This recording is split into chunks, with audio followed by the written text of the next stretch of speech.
Ulang.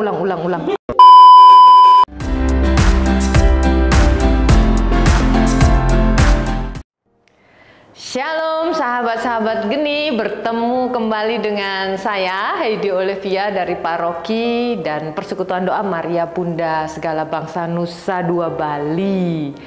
Tema yang mau saya bawakan kali ini adalah aturan tanpa kasih sama dengan nol besar. Perikop yang mau saya ambil adalah dari Lukas bab 13 ayat 10 sampai 17. Saya akan membacakannya.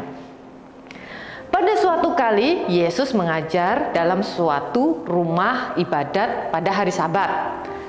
Di situ ada seorang perempuan yang telah 18 tahun dirasuk roh sehingga ia sakit sampai bungkuk punggungnya dan tidak dapat berdiri lagi dengan tegak.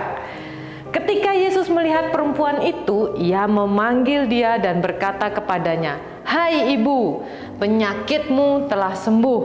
Lalu ia meletakkan tangannya di atas perempuan itu dan seketika itu juga berdirilah perempuan itu dan memuliakan Allah. Tetapi kepala rumah ibadat gusar karena Yesus menyembuhkan orang pada hari Sabat. Lalu ia berkata kepada orang banyak, "Ada 6 hari untuk bekerja, karena itu datanglah pada salah satu hari itu untuk disembuhkan dan jangan pada hari Sabat."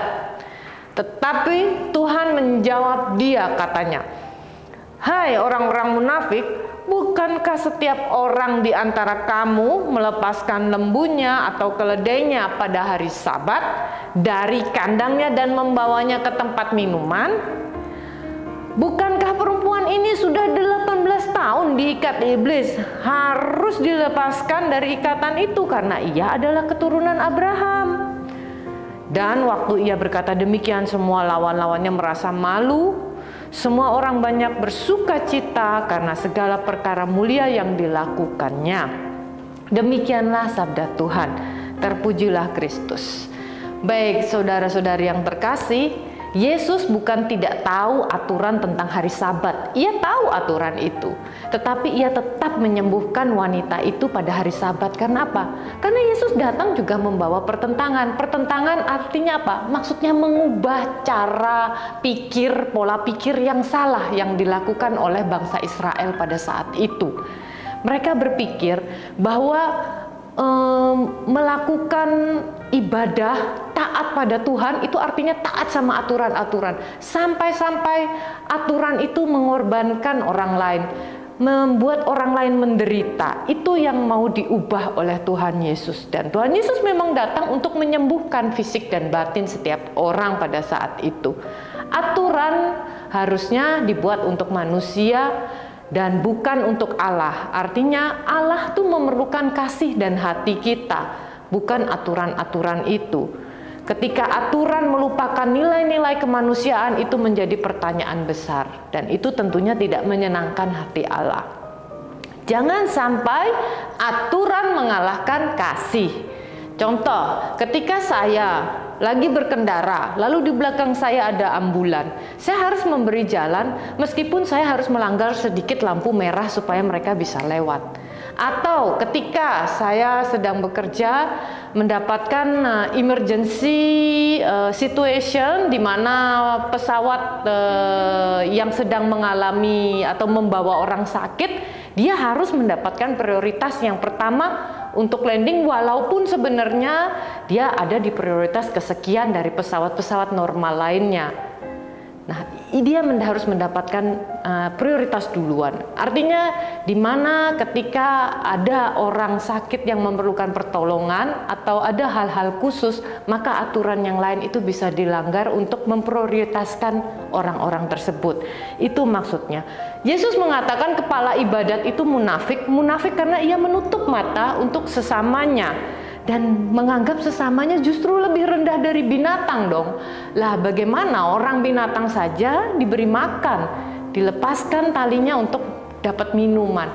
Masa ini orang yang sudah sakit puluhan tahun pada saat itu datang, dia kan kepala ibadat. Dia bisa melepaskan, membantu melepaskan wanita itu dari jerat ikatan iblis yang saat itu ia bungkuk karena sakit, karena terikat oleh iblis, tapi ia tidak melakukannya. Nah, ini yang mau diubah oleh Yesus. Dia menganggap rendah sesamanya, malah justru mengutamakan binatang-binatang peliharaannya. Itu salah satu. Itulah mengapa akhirnya banyak orang-orang di sekitar situ bersorak memuliakan Allah, dan mereka yang mendengarkan itu, kepala ibadat salah satunya yang menjadi malu. Karena memang benar kenyataannya demikian, ia justru mendahulukan binatang peliharaannya daripada manusia itu sendiri. Apakah definisi dosa itu? Menurut Katekismus Gereja Katolik nomor 18 ayat 50, definisi dosa adalah ketika melawan Tuhan bersamaan dengan melawan akal budi, kebenaran, dan juga hati nurani yang benar. Artinya apa? Artinya Allah itu kasih, dan ketika kita tidak menjalankan kasih itu, acuh tak acuh, tidak peduli dengan orang lain, di situ kita mulai tidak menyenangkan hati Allah. Maka itu untuk menghindari hal-hal tersebut, satu, setidaknya kita harus introspeksi diri setiap hari. Contoh, malam mau tidur kita introspeksi diri, datang ke misa, minta urapan baru, konseling ke orang-orang yang memang ditunjuk oleh gereja, seperti mungkin romo atau orang-orang yang memang kompeten di bidang itu, dalam bidang kerohanian yang lebih senior. Kita bisa tanya-tanya, kita bersedia untuk dikoreksi, dikritik ketika kita sudah mulai menyimpang. Dan jangan jauh dari komunitas atau persekutuan doa orang-orang beriman. Sehingga apa? Sehingga kita pun bisa berjalan bersama, dan ketika kita sedikit menyimpang, banyak teman yang membantu kita untuk menyadarkannya. Nah, terakhir pesan saya, ingat di bacaan pertama tanggal 24 Oktober ini adalah dari Efesus, di mana hendaklah kamu ramah terhadap satu dengan lainnya, kasih mesra dan saling mengampuni, karena Allah tuh memperdulikan kita luar biasa. Untuk itu, jika kamu cinta Allah, cintailah sesama ciptaannya. Tuhan Yesus memberkati. Bye-bye.